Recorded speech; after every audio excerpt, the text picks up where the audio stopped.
दोस्तों यहाँ पे मैंने अपना टैली प्राइम 5.0 ओपन किया है और यहाँ पे इशू क्या आ रहा है वो मैं आपको दिखाता हूँ। यहाँ से मैं परचेज पे जाता हूँ, इनवॉइस नंबर डालता हूँ, आगे बढ़ता हूँ और आगे बढ़ने के बाद यहाँ से मैं मोहन क्रिएटर को सेलेक्ट करता हूँ और सेलेक्ट करने के बाद अगर मैं आगे बढ़ता हूँ तो यहाँ से परचेज में सैमसंग जाता हूँ। सैमसंग में यहाँ पे 10 पीसेस डालता हूँ, एंटर करता हूँ और जैसे मैं यहाँ से CGST के लिए जाता हूँ तो आप देख रहे हैं यहाँ पे ऑटोमेटिक कैलकुलेट नहीं हो रहा है।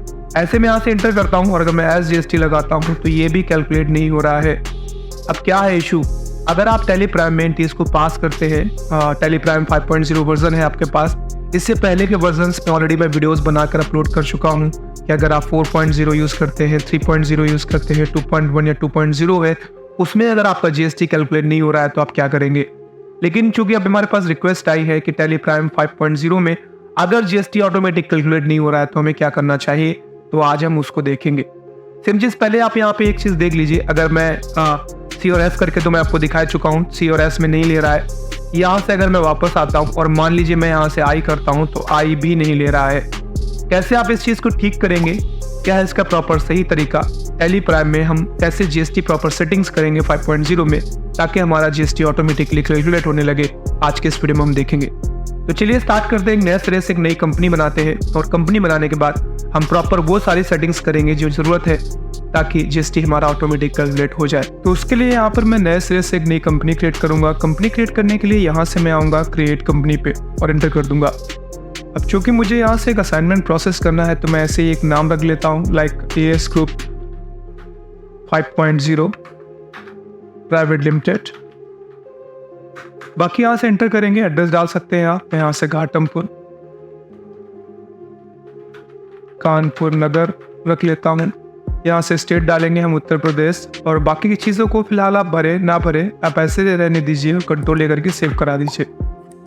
अब यहाँ पर अगर आप देखेंगे तो आपको साइड में यहाँ पे दो ऑप्शंस दिखते हैं GST से संबंधित। पहला है enable goods and service tax और दूसरा है set alter company GST rate and other details. आपको सबसे पहले क्या करना है, आपको यहाँ पे गेटवे ऑफ टैली पे ही आना है और यहाँ से enable goods and service tax करना है, इसको यस कर देना है। अगर आप यहाँ से करना भूल गए हैं तो भी मैं आपको प्रोसेस बता दूंगा, आप परेशान मत होइए। यहाँ पर आइए पहले और यहाँ से अब यस पे एंटर कर दीजिए। एंटर करेंगे, इसके बाद आपको अपनी कंपनी की GST से संबंधित कॉन्फ़िगरेशन करनी है। जैसे आपका स्टेट क्या है, आप यहाँ से रेगुलर रखेंगे अपने आप को, अदर टेरिटरीज को आप फिलहाल नो रहने दीजिए। इसके बाद यहाँ से अपना आपको GST नंबर डाल देना है और बाकी की चीज़ों को एज इट इज़ रहने देना है, कंट्रोल ले करके सेव करा देना है। इसके बाद नीचे आएंगे, यहाँ पे लिखा है set alter company GST rate and other details. यहाँ से आकर आप अपनी जो कंपनी की जो भी प्रोडक्ट की GST रेट है वो यहाँ पे सेट करेंगे। अगर आप यहाँ से सेट नहीं भी करते हैं तो कोई इशू नहीं है, जब आप आइटम क्रिएट करेंगे आप उस समय भी ये सेटिंग कर सकते हैं। चलिए मैं यहीं पे कर देता हूँ, मैं यहाँ से Y दबाऊंगा, एंटर कर दूंगा। अब एंटर करने के बाद आपके सामने यहाँ पे इस तरीके से कुछ ऑप्शंस आएंगे जहाँ पर आप देख सकते हैं specified details here, use GST classification.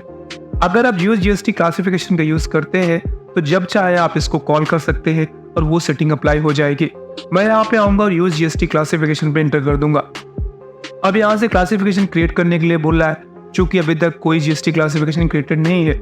मैं यहाँ से क्रिएट पे जाऊँगा और मान लीजिए मैं यहाँ से टेलीकॉम नाम देता हूँ और यहाँ से मैं आता हूँ नीचे। अब नीचे लिखा हुआ है स्पेसिफाई डिटेल्स हियर, मैं यहाँ पे एंटर करूँगा। HSN कोड आप जो भी है आपका डाल दीजिए, लाइक मैं यहाँ से 7585 डाल देता हूँ, एंटर कर देता हूँ। डिस्क्रिप्शन फिलहाल रहने देता हूँ। अब फिर से यहाँ पर आती है डिटेल्स की बात, तो मैं यहाँ से स्पेसिफाई डिटेल्स पे आऊँगा और यहाँ से मैं अपने प्रोडक्ट को टैक्सेबल रखते हुए मान लीजिए मैं यहाँ से 18% टैक्स डाल देता हूँ और मैं एंटर कर देता हूँ। अब इससे फ़ायदा ये होगा, जब भी हम चाहेंगे इस क्लासिफिकेशन जो हमने बनाई है टेलीकॉम नाम की, इसको हम कॉल कर पाएंगे। यहाँ पर आपको टैक्स डिटेल नहीं भरना है, बस फिर से आपको वही करना है। यहाँ से देखेंगे आप लिखा हुआ यूज GST क्लासिफिकेशन, तो जो आपने बना रखा है आप उसी को कॉल कर सकते हैं। जैसे आप एंटर करेंगे यहाँ पे लिस्ट आएगी उन क्लासिफिकेशंस की जो भी आप क्रिएट करेंगे। अगर आप एक से ज़्यादा चाहें तो आप एक से ज़्यादा भी क्लासिफिकेशंस बना सकते हैं। मैं यहाँ से टेलीकॉम करूँगा और बाकी की डिटेल्स एज इट इज़ भर जाएगी। इसके बाद आपको यहाँ से थ्रेशोल्ड लिमिट रखनी है, वो यहाँ पे भर गई है। नीचे आइए, टैक्सेबल गुड्स वैल्यू कर दीजिए और बाकी की चीज़ों को आप एज इट इज़ रहने दीजिए और यहाँ से कंट्रोल लेकर के आप फिलहाल सेव कर सकते हैं। अब यहाँ से कंट्रोल लेकर के आप आगे बढ़ जाइए। फिर से वही चीज़ है, अगर आप कंपनी क्रिएट करने के बाद वो सेटिंग करना भूल गए हैं तो कोई इशू नहीं है। गेटवे ऑफ टैली में आकर आप ऑल्टर पे जाएंगे और यहाँ से आप ऑल्टर पे जाने के बाद आपको वो ऑप्शंस देखने को मिलते हैं जहाँ जीएसटी रजिस्ट्रेशन और जीएसटी क्लासिफिकेशन ये दोनों ही सेम ऑप्शंस हैं। अगर आप यहाँ पे आकर एंटर करेंगे तो ये आपका ये पहला वाला ऑप्शन था जो हमने टिक किया है, ये मान लीजिए करेक्ट किया था। इसके बाद बाहर आ जाइए और दूसरा वाला ऑप्शन ये रहा जहाँ से हमने क्लासिफिकेशन क्रिएट किया था टेलीकॉम नाम का। अगर आप चाहें तो आप एक से ज़्यादा क्लासिफिकेशंस को क्रिएट कर सकते हैं। अब आपके लिए ऑलमोस्ट काफ़ी सारी चीज़ें बहुत आसान हो गई हैं। अब आप यहाँ से बाहर आइए, आपको जो भी आइटम क्रिएट करना है आप यहाँ से छाएंगे और मान लीजिए मैं यहाँ से एक आइटम क्रिएट कर रहा हूँ डायरेक्टली और बाकी की चीज़ों को मैं वहीं से कॉल कर लूँगा। तो यहाँ से मैं स्टॉक आइटम पे आऊँगा, नाम रखूँगा, मान लीजिए मुझे सैमसंग J7 खरीदना है।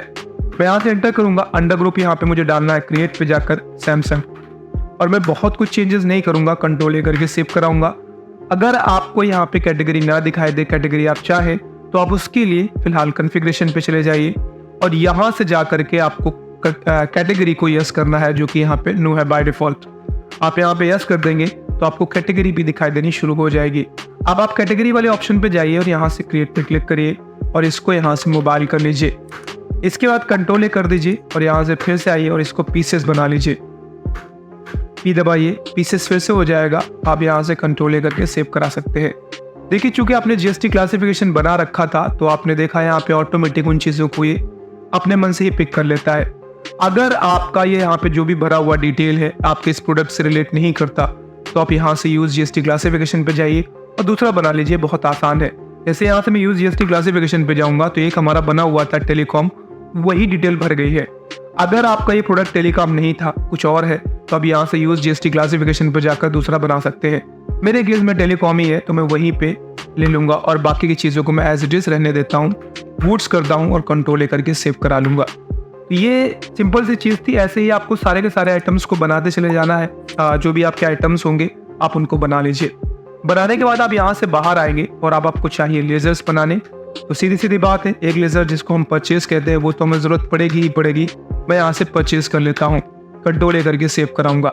अगला जो हमारा लेज़र होने वाला है वो है इनपुट CGST का, या इनपुट कर लीजिए या सिर्फ CGST बना लीजिए, कोई इशू नहीं है उसका। मैं यहाँ से CGST करता हूँ। अब CGST करेंगे तो ड्यूटीज़ एंड टैक्सेस आ जाएगा आपका, यहाँ से ड्यूटीज़ एंड टैक्सेस कर लीजिए और इसका GST करिए। और चूंकि ये C है तो सेंट्रल GST रहेगा, टोटल 18% रेट आ जाएगा इसका। नॉर्मल राउंडिंग रखेंगे और कंट्रोल ए करके यहाँ से सेव कराएंगे। ऐसे ही आपको यहाँ से SGST रखना है, एंटर करना है, ड्यूटीज़ एंड टैक्सेस आएगा, GST कर लीजिए और यहाँ से SGST और टोटल मिलाकर आपका 9% फिर से आ जाएगा। टोटल 18,000 नॉर्मल राउंडिंग रखिए और कंट्रोल ए करके सेव करा दीजिए।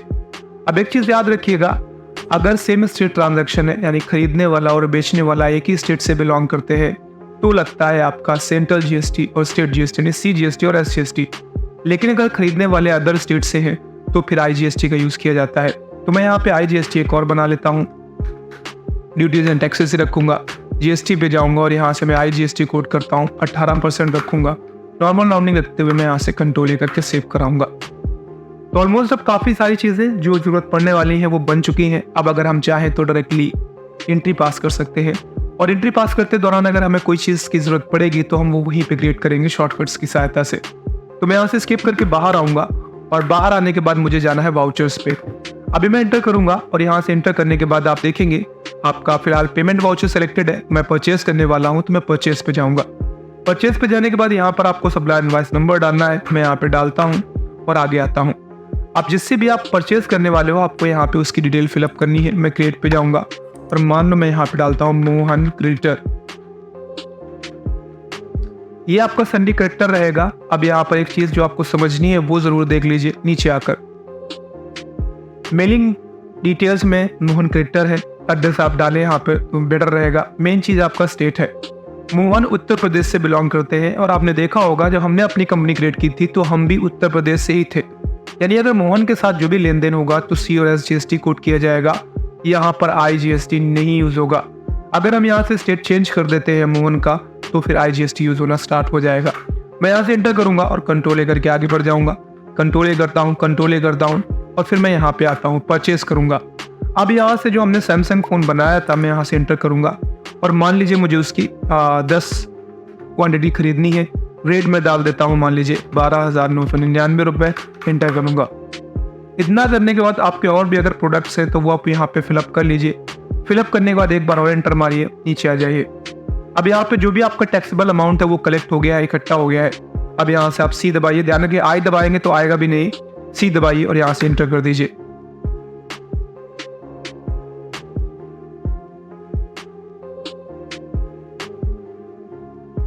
अब हमसे मिस्टेक एक ये हो गई कि सी में हमने पूरा 18 डाल दिया था, जो कि गलत है। क्योंकि 9 लगता है तो 9 ही डालना चाहिए था। तो मैं इसको थोड़ा ठीक कर लूंगा। मैं यहाँ से यहाँ पे वापस आऊंगा और कंट्रोल इंटर दबाऊंगा अपने कीबोर्ड से। अब यहाँ पर जो भी हमें चीज़ ठीक करनी थी मैं उसको ठीक करूंगा। यहाँ से मुझे 9% डालना था, जो कि बाय मिस्टेक मैंने 18 डाल दिया था और मैं कंट्रोल ए करूंगा। डालते ही आपने देखा ये ऑटोमेटिक यहाँ पे कैलकुलेट हो गया है। अब अगर मैं इंटर मारूंगा नीचे और यहाँ पे SGST करूंगा तो वो भी आपका कैलकुलेट हो गया है। इस तरीके से आपका आसानी से कैलकुलेट हो जाएगा। हाँ, एक चीज़ और ध्यान देंगे, अगर आप यहाँ से बाय मिस्टेक आई डाल देते हैं तो आई भी कैलकुलेट नहीं होगा, क्योंकि आई इस पे लगना नहीं है। वो सेम स्टेट से बिलोंग करते हैं, तो सेम स्टेट ट्रांजैक्शंस में सी और SGST का यूज होता है। अभी फिलहाल मैं यहाँ से आते हुए मैं सी ही कर देता हूँ, एंटर कर देता हूँ और कंट्रोल ए करके सेव कर देता हूँ। अब एक और एंट्री हम बनाएंगे। यहाँ पे मैं 103 डालता हूँ, एंटर करता हूँ और इस बार मैं एक नया यहाँ पे कैरेक्टर बनाता हूँ राजेश नाम से। मैं यहाँ से एंटर करता हूँ, सन्नी कैरेक्टर डालता हूँ। अब जो चीज़ें हम चेंज करने वाले हैं वो ये है कि हम यहाँ से स्टेट की जगह पे जो उत्तर प्रदेश है उसकी जगह पे कुछ और लेंगे। तो मैंने यहाँ से पंजाब ले लिया। अभी क्या होने वाला है, अब अगर आप इनके साथ लेन देन करेंगे तो यहाँ पर सी और एस का यूज़ नहीं होना है। अब मैं यहाँ से सैमसंग J7 कर लेता हूँ और J7 करने के बाद मान लीजिए फिर से मैं 10 लेता हूँ और एंटर करके अब मैं फिर से नीचे आऊँगा और यहाँ से अगर मैं अब सी दबाऊंगा तो नहीं लेगा। क्यों? क्योंकि जो राजेश है वो दूसरे स्टेट से बिलोंग करते हैं। सेम स्टेट ट्रांजैक्शन पे सी और SGST लगता है, लेकिन अदर स्टेट ट्रांजैक्शन पे IGST लगता है। तो मैं यहाँ से फिर से जाऊँगा बैक और आई दबाऊंगा और आप देखेंगे यहाँ पे IGST कैलकुलेट हो गया है। इस तरीके से अगर आप टैली प्राइम का, मेरे पास फिलहाल ये 5.1 वर्जन है, आप ऊपर देख सकते हैं। यहाँ पर अगर आपको मैं चेक करवाऊँ तो चेक भी करवा सकता हूँ। यहाँ से आप देखेंगे, आप टैली पे जा करके यहाँ से आप टैली से संबंधित चीज़ें देख सकते हैं, कौन सा वर्जन है। मैं यहाँ पे अबाउट पे आते हुए आपको अगर दिखाऊँ तो आप देख सकते हैं। चलिए ठीक है, ये आपका ओपन हो गया है और यहाँ पर आपको टैली प्राइम 5.0 से सॉरी दिखाई दे रहा है और आप इस तरीके से इनका इस्तेमाल करते हैं। तो होप्स आपको समझ आ गया होगा कि अगर आप टैली प्राइम यूज़ करते हैं और टैली प्राइम 5.0 वर्जन में अगर आपका GST ऑटोमेटिकली कैलकुलेट नहीं हो रहा है तो कैसे कैलकुलेट होगा। वीडियो पसंद आया, वीडियो को लाइक कर दीजिए, चैनल को सब्सक्राइब कर दीजिए, बेल आइकन पे हिट कर दीजिए। जल्दी मिलते हैं, अपना ख्याल रखिए, bye bye and take care.